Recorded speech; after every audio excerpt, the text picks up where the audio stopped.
Hello guys and welcome back to the channel. In today's video our topic is then how you can remove a language from iPad or iPhone keyboard. So without wasting any time, let's start the video. I am using an iPad but the method is same for iPhone as well.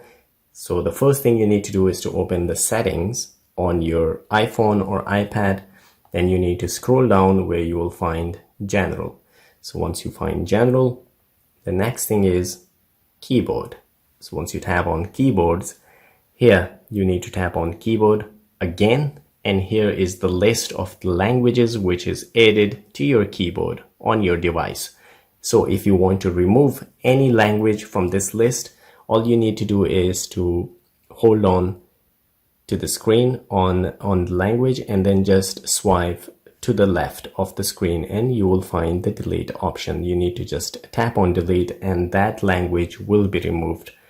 The next method that you can remove is to tap on edit, and from here any language that you want to remove, just tap on this option and it will be deleted.